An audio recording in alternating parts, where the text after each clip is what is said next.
Item ಯಾವುದೇ ಇರಲಿ try ಮಾಡಿ ಆಚಿ ಚಿಕನ್ ಮಸಾಲಾ. ಆಚಿ ಚಿಕನ್ ಮಸಾಲಾ. ಅಲ್ಲ ಸರ್, ಅವನ್ ಮನಸ್ಥಿತಿ ಫಸ್ಟಿಗೆ ಯಾರ್ದೋ ಒಂದು ಷಡ್ಯಂತ್ರದಲ್ಲಿ ಲಾಕ್ ಆಗಿದ್ದ, ಒತ್ತಡದಲ್ಲಿ ಇಲ್ಲ, ಹೇಳಿಕೆ ಅವಾಗ open ಕೊಟ್ಟ. mind ಇತ್ತು ಮೇಡಮ್. ಇಲ್ಲ ಅವಾಗ ಅವಾಗ ಓಪನ್ ಆಗಿತ್ತು. ಈಗ ನಾನು ಇಲ್ಲಿ ಕೂತ್ಕೊಂಡು ಫ್ಯಾನ್ ಎಲ್ಲ AC ಇದೆ, ಆರಾಮಾಗಿದೆ. ನನ್ನನ್ನ ಕರ್ಕೊಂಡು ಹೋಗಿ ಸಿಟ್ಟಲ್ಲಿ ಫುಲ್ಲು ಲಾಕ್ ಮಾಡಿದ್ರೆ ಹೆಂಗಾಗುತ್ತೆ? ಇದೇ ತರ ಮಾತಾಡ್ತೀನಿ ನಾನು. ಕೋರ್ಟ್ ಅಲ್ಲಿ SP ಬಾಕ್ಸ್ ಹತ್ತಿದ್ರೆ ಗ್ರಿಲ್ ಮಾಡ್ತೀನಿ. ನನ್ನನ್ನು ಅಲ್ಲಿ ಕೂರ್ಸ್ಬಿಟ್ರೆ ಗ್ರಿಲ್ ಮಾಡಕ್ಕಾಗತ್ತಾ? ಅವ್ರು ನನ್ನನ್ನು ಡ್ರಿಲ್ ಮಾಡ್ತಾರೆ. ಹಿಂಗೆ ಬರುತ್ತೆ ಸರ್ ಥಾಟ್ಸ್. ಆರಂಭದಲ್ಲಿ ಯಾರ್ದೋ ಒಂದು ಪ್ಲಾನ್ ಅಲ್ಲಿ ಈ ಚಿನ್ನಯ್ಯ ಲಾಕ್ ಆಗ್ತಾನೆ, ಅವ್ರು ಹೇಳ್ಕೊಟ್ಟಿದ್ದೇನೆ ಹೇಳ್ತಾನೆ, ಆಮೇಲೆ ತನ್ನನ್ನೇ ಅರೆಸ್ಟ್ ಮಾಡ್ತಾರೆ. ಅಯ್ಯೋ, ಈ ಸಫೋಕೇಶನ್ ಗಿಂತ ಗ್ರೌಂಡ್ ರಿಯಾಲಿಟಿ ಸತ್ಯ ಹೇಳೋದು ಒಳ್ಳೇದು ಅಂತ ಬಾಯ್ ಬಿಡ್ತಿದ್ರೆ. ಕಲ್ಪನೆ ಬೇಡ, ಕಲ್ಪನೆ ಬೇಡ. ನಾನು ಕಲ್ಪನೆದಲ್ಲಿ ಮಾತಾಡೋದು ಬೇಡ, ಯಾರು ಕಲ್ಪನೆ ಬೇಡ. ಈಗ ಮೀಡಿಯಾ ಟ್ರಯಲ್ ಬೇಡ. ಈಗ ಫ್ರೀ ಅಂಡ್ ಫೇರ್ ಮೈಂಡ್ ಅಲ್ವಾ?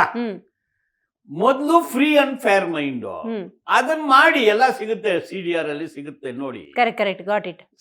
ಸೆಕೆಂಡ್ ಉಲ್ಟಾ ಯಾವಾಗ ಹೊಡಿತಾನೆ ಅವನು? ಜೈಲ್ಗೆ ಹೋದ್ಮೇಲೆ ಉಲ್ಟಾ ಹೊಡಿತಾನೆ. ಆವಾಗ ಫ್ರೀ ಫೇರ್ ಮೈಂಡ್ ಅಲ್ಲ, ಅದು ಕಸ್ಟೋಡಿಯಲ್ ಮೈಂಡ್, ಕಂಪಲ್ಡ್ ಮೈಂಡ್, ಭಯ ಮೈಂಡ್. ಆವಾಗ ಅವನ್ನ ಭೇಟಿಯಾಗಿದ್ದು ಯಾರು? ಪೊಲೀಸರು. ತನಿಖೆ ಮಾಡಿದ್ದು ಯಾರು? ಪೊಲೀಸರು. ಕಸ್ಟಡಿ ಯಾರ್ದು? ಪೊಲೀಸರು. ಸೆಕೆಂಡ್ ಸ್ಟೇಟ್ಮೆಂಟ್ ಬರುತ್ತೆ. ಸೆಕೆಂಡ್ ಅದು ಉಲ್ಟಾ. ಇದು ಅದು ಬೆಳಕಿತ್ತು ಕತ್ಲಾಯ್ತು, ಆಯ್ತಾ? ಬೆಳಕಿತ್ತು ಕತ್ಲಾಯ್ತು, ಮತ್ತೆ ರಿಲೀಸ್ ಆದ. ರಿಲೀಸ್ ಆದ್ರೆ ಮತ್ತೆ ಬೆಳಕಿಗೆ ಬರ್ತಾನೆ. ಓಕೆ, ಥರ್ಡ್ ಸ್ಟೇಟ್ಮೆಂಟ್ ಈಗ ಕೊಡ್ತಾ ಇದ್ದಾನೆ. ಹೌದು.